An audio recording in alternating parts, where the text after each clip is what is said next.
Welcome to Dead Souls Social Club.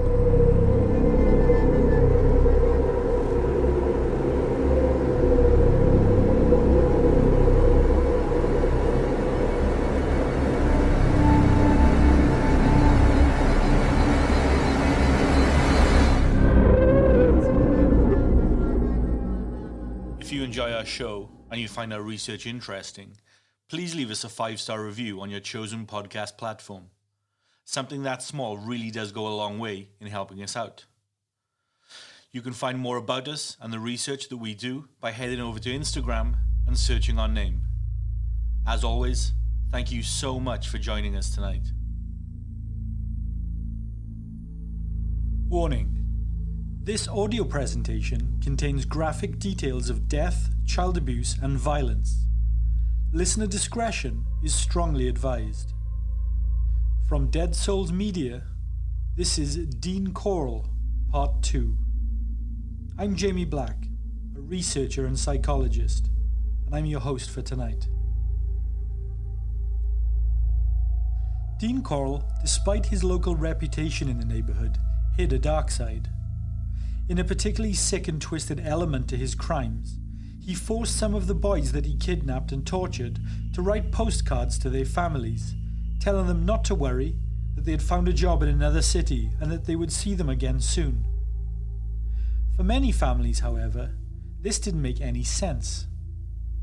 One of the victims, 15-year-old Billy Ray Lawrence, is a prime example of this. Billy was one of the cool kids. He was tall, handsome, and quite rugged. He liked flannel shirts and was a proper old-school male. That being said, he was also really close to his family and friends. He very rarely went far from home, and was really happy within his small group of close pals and his regular routine. Chrissy Nelson, who we spoke to in the last episode, remembers Billy. Her family knew his, and they were close neighbours. I think I was the last person to see Billy alive, which still makes me feel sick to this day.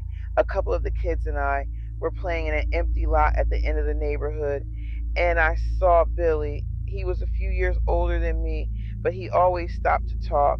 I'm not sure where he was going, and I didn't ask. I wish I had asked. But when he walked away, I turned around and saw him link up with two guys and walk off with them. I didn't recognize who they were. That was the last time I saw Billy. Billy was reported missing 2 days later, after his family hadn't seen him, and he had seemingly vanished into thin air. Billy sent a letter to his father around a week later, saying that he had gotten a job and had moved to Austin, Texas. This made absolutely no sense to his family, as Billy had never been to Austin, didn't know anyone in Austin, and he was also still in high school, focused and performing really well. The message seemed to come completely out of nowhere, and it didn't seem like Billy at all. Billy's family immediately knew something was wrong. They smelled foul play right away.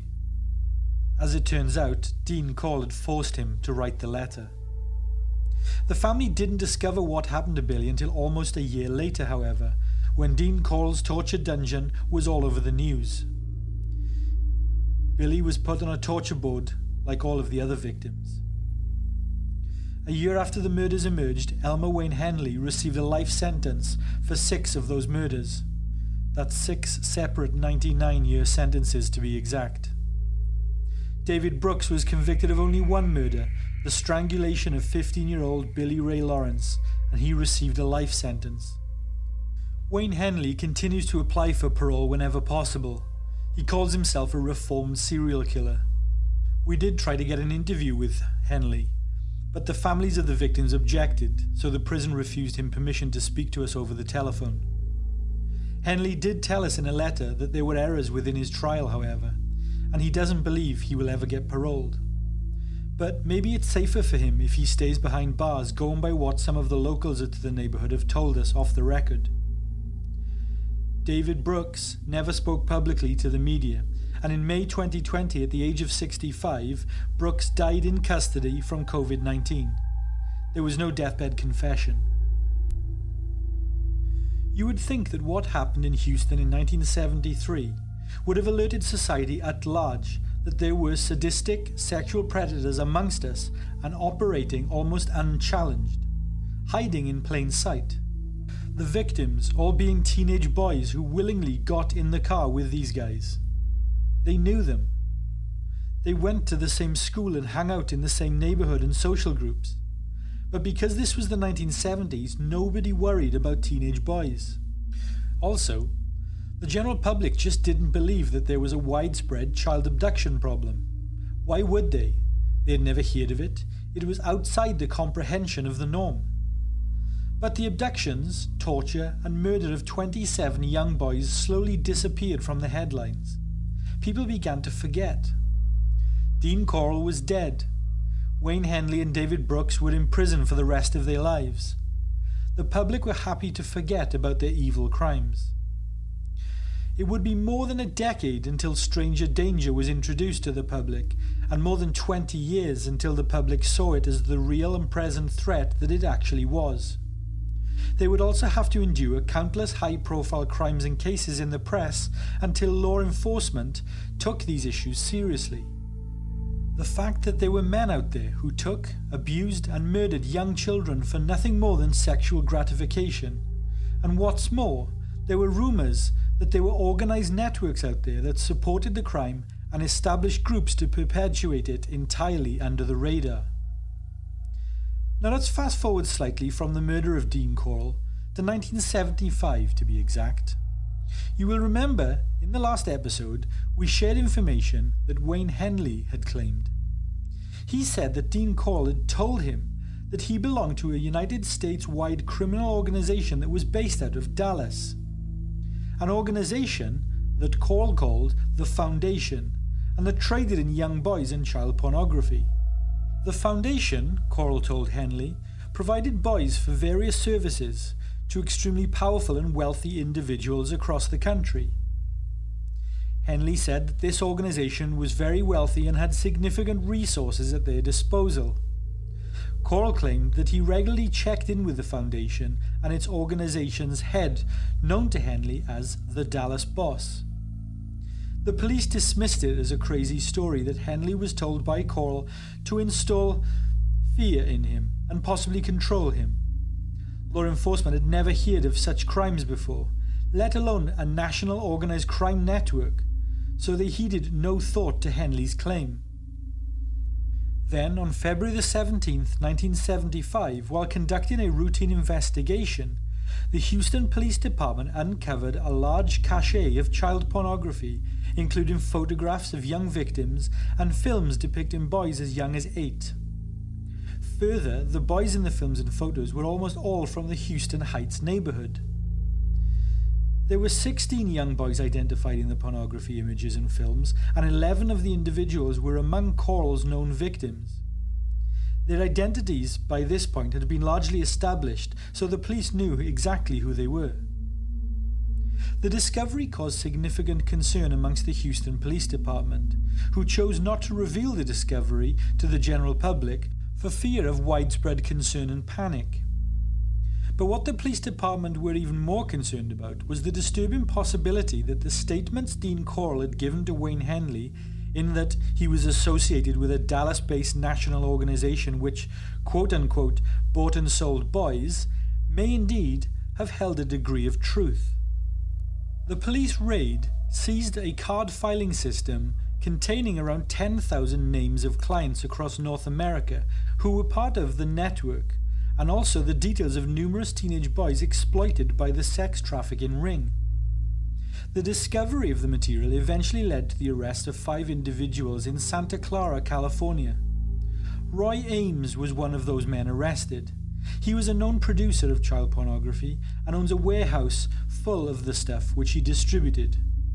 Dean Corll actually had his business card in his wallet at the time of his death, which was one of the ways police were able to track him down. Law enforcement were horrified that there were enough customers out there across the country to justify the need for a warehouse full of stock for distribution. The Houston Police Department chose not to pursue any possible link between Roy Ames and the Dean Corll killings, however. They stated that they felt the victims of Corll and their families had suffered enough. which is fairly staggering considering who they had found and what it could have possibly meant. And if this wasn't crazy enough, this occurred after an August the 15th, 1973 investigation in Dallas had uncovered a nationwide homosexual procurement ring operated by a man named John David Norman. That's right. This happened in the week after the Dean Corll murders were uncovered. A nationwide child trafficking organization was hinted at by Corll as being run by a man in Dallas, and then a man in Dallas was arrested and discovered to be doing just that. Yet law enforcement established no link between the two. Another investigation that was carried out in Homewood, Illinois in October of 1973 discovered thousands of index cards that had been stored in tiny drawers in old-fashioned wooden filing cabinets. It was a month earlier where law enforcement had found index cards in another apartment in Dallas. Both locations and both sets of index cards were the property of one John David Norman. The Dallas search had led to the Illinois search, and both locations turned up the same worrying evidence. So let's talk about John David Norman. Not many people are aware of him, and what's even more rare is that his name is hardly ever spoken about today in true crime circles. Yet he was a man who spent over 40 years trafficking boys across America. He was a grade A apex predator. John David Norman was born on the 13th of October 1927 in Ada, Oklahoma. Norman moved to the Northside neighborhood of Houston with his family in 1943. Northside is the neighborhood that sits directly north of the Heights in Houston. Norman began work as a radio engineer at the age of 16 for KTRH, a local radio station. His plan was to save up enough money so that he could attend Northwestern University. But I guess life got in the way, as this never happened. Norman was a prolific paedophile and sex offender, convicted numerous times between 1960 and 1998 on charges of child molestation and child pornography, although records of arrests for similar offences date all the way back to 1954, though he was not charged formally this early. Norman was the chief operator of several direct mail-in services for pornographic literature and films, and also child trafficking organizations. Some of these networks were the Odyssey Foundation, based out of Dallas, the Delta Project, Creative Corp, MC Publications, which he ran out of Chicago, and Handy Andy, which he ran from Pennsylvania. We'll talk more about these organizations shortly. In August of 1973, a 25-year-old gay rights activist named Charles Brizendine from West Virginia began a new job with the Odyssey Foundation in Dallas, Texas. The man who hired Brizendine was 45-year-old Alan Hitchcock. Hitchcock was an alias for John David Norman.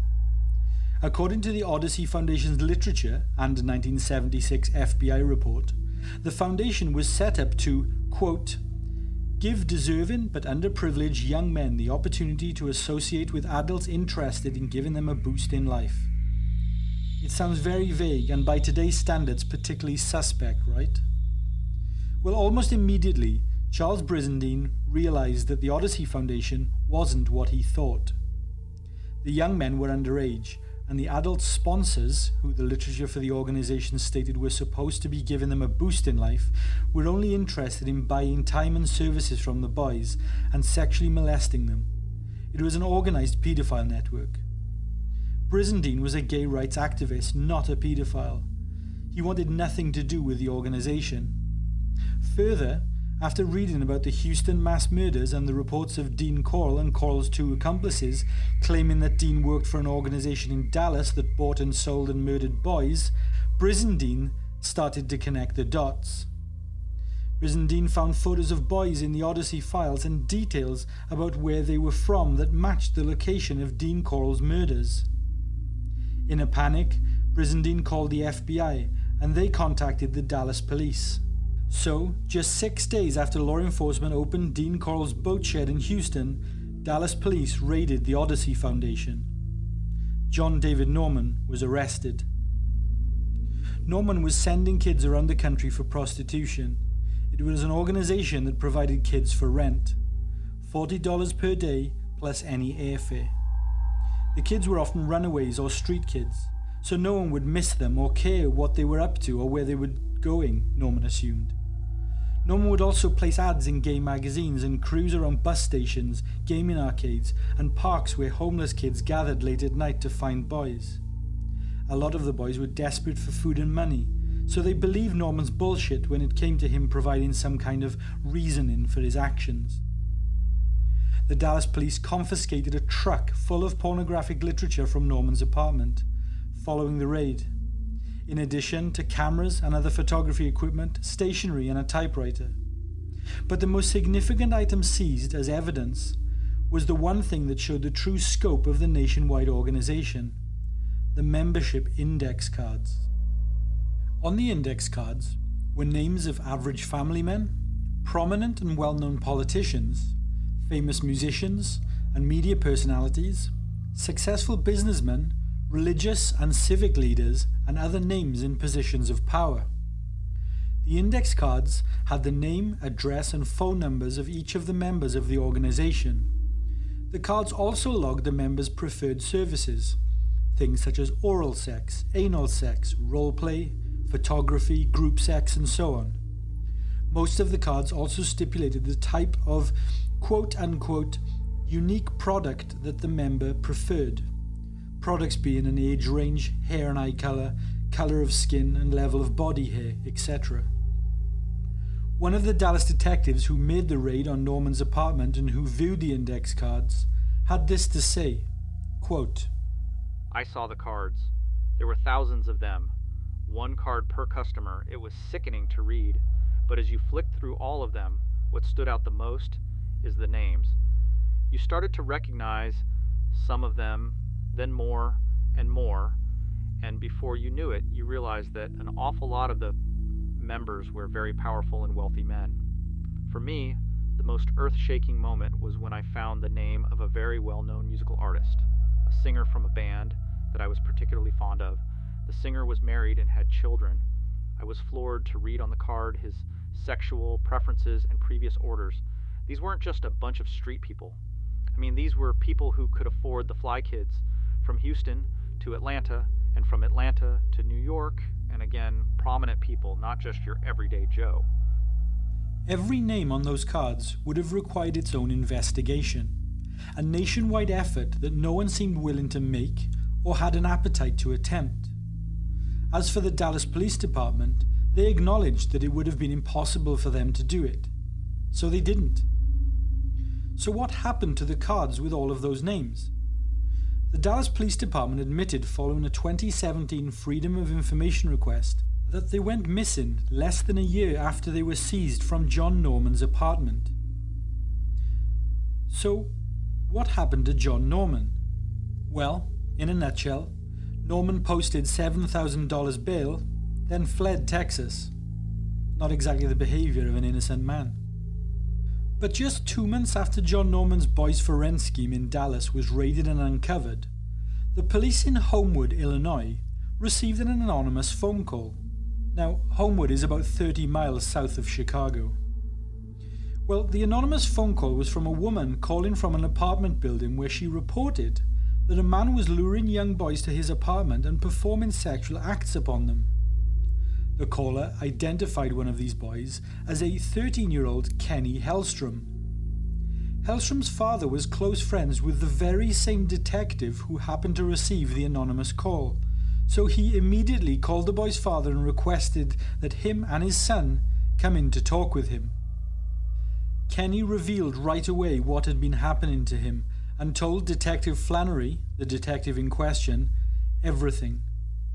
He told how he had met this friendly man in a restaurant in Homewood, and the man asked him if he wanted a ride home, and he said sure. So Kenny got in the car, but instead of taking him home, the man took him to his apartment and asked him if he wanted some beer. Nothing else happened that day, Kenny said. After the beer, the man just took Kenny home. But Kenny, of course, like most 13-year-old boys, are going to do what most 13-year-old boys do, and he went back and told all of his friends, "Hey, I know a good place where we can get free beer." And with that, Kenny said, is how it all got started. The friendly man would give Kenny and his friends beer, then show them pornographic films featuring only males performing sexual acts on one another. The boys, although they thought it was weird, just went along with it. Things quickly escalated, and the visits progressed into alcohol-filled group sex between the man and all of the boys. Each of the boys, 4 of them in total, all shared entirely similar and detailed accounts of the events as part of their witness testimonies which were submitted to police. The man in question, the friendly man, was John David Norman, an evil and manipulative piece of human garbage who showed no remorse for his actions, and he knew entirely that what he was doing was completely wrong and considered one of the worst crimes that a man could possibly commit. Yet he did it anyway. Detective Flannery and his team raided the apartment of John Norman and amassed significant evidence against him.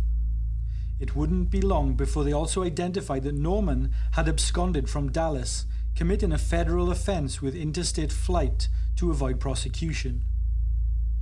During the raid, as well as photography and filmmaking equipment, illegal pornography and various literature of an obscene nature, the police also found over 2,000 index cards with the names of more than 1,000 boys used for trafficking purposes and around 2,000 clients of Norman's who used the boys.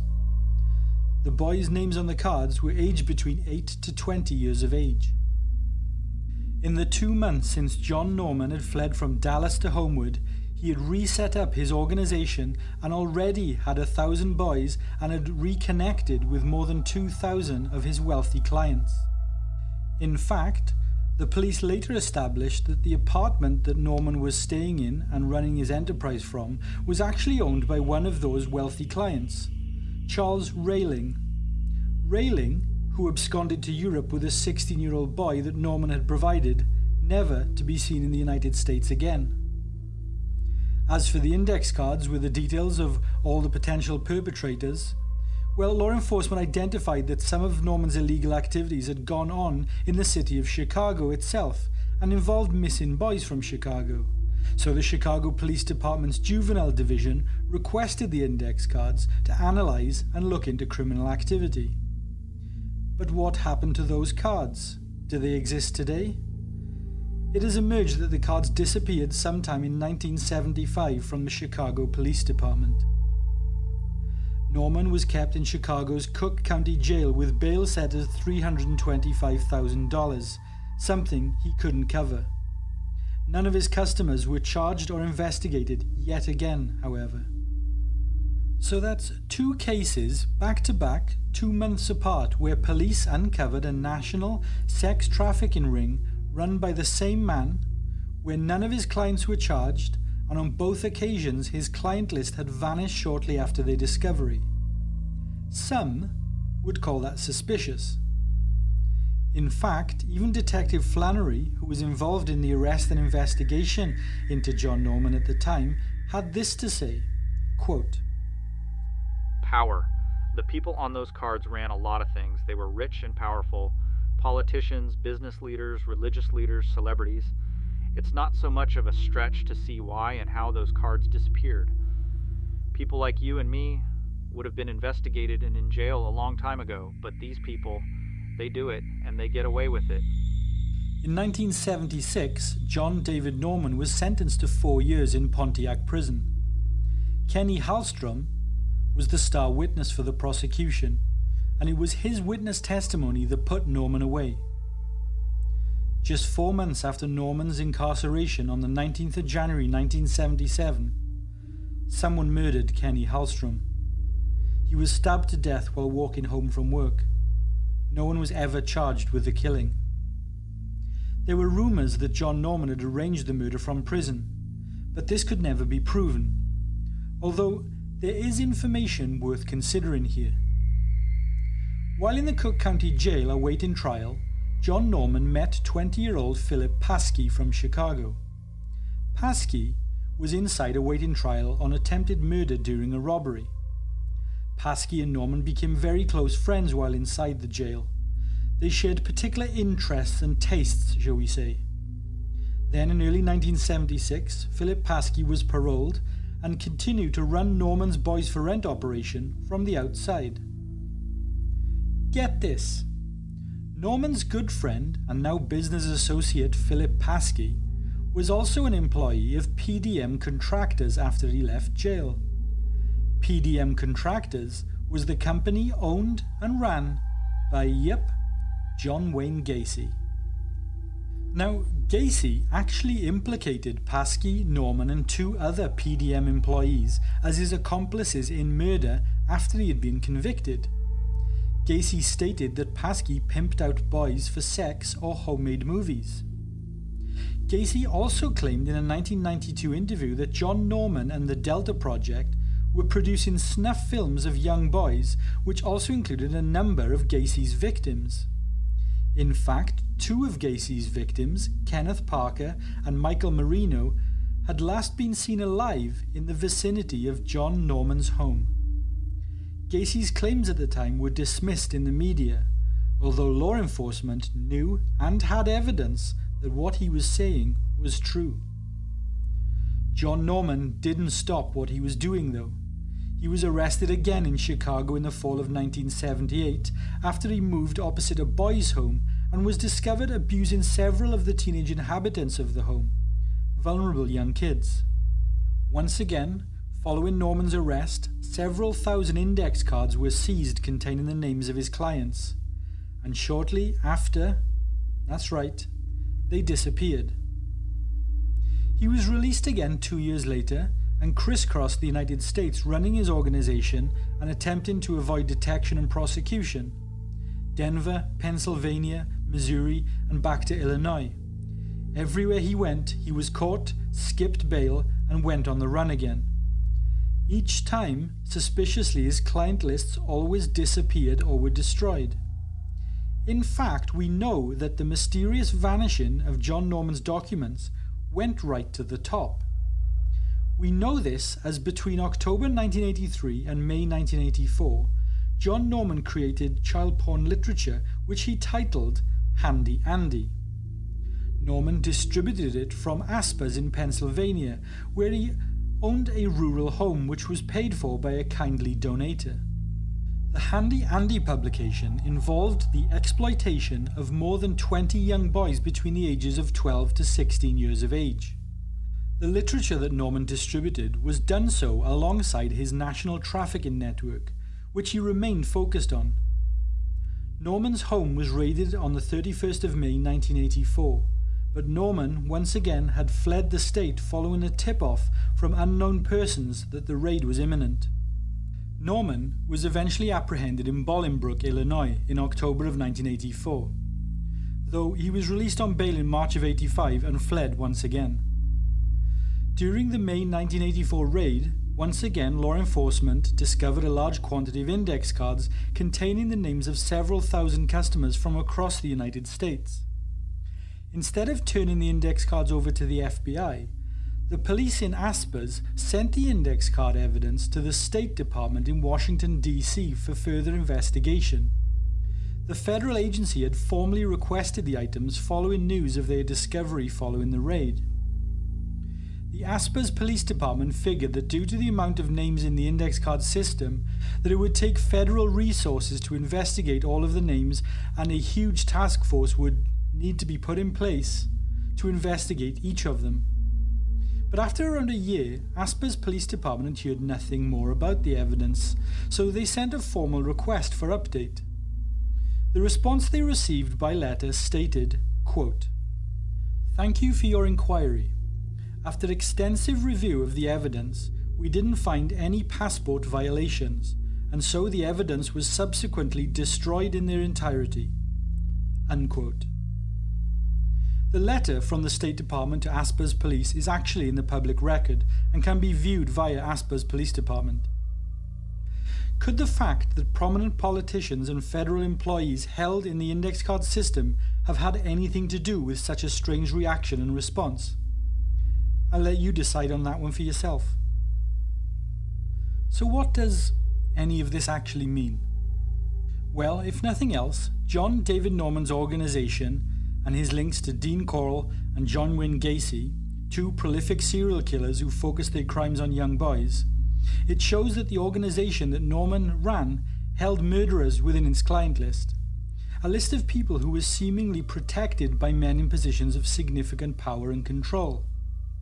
It tells us that for many decades children were trafficked and abused by these men, and in some instances killed and disposed of, then these crimes covered up at some of the highest levels of power. In 1999, John Norman was declared a sexually violent predator by the state of California. He was committed to Atascadero State Mental Hospital.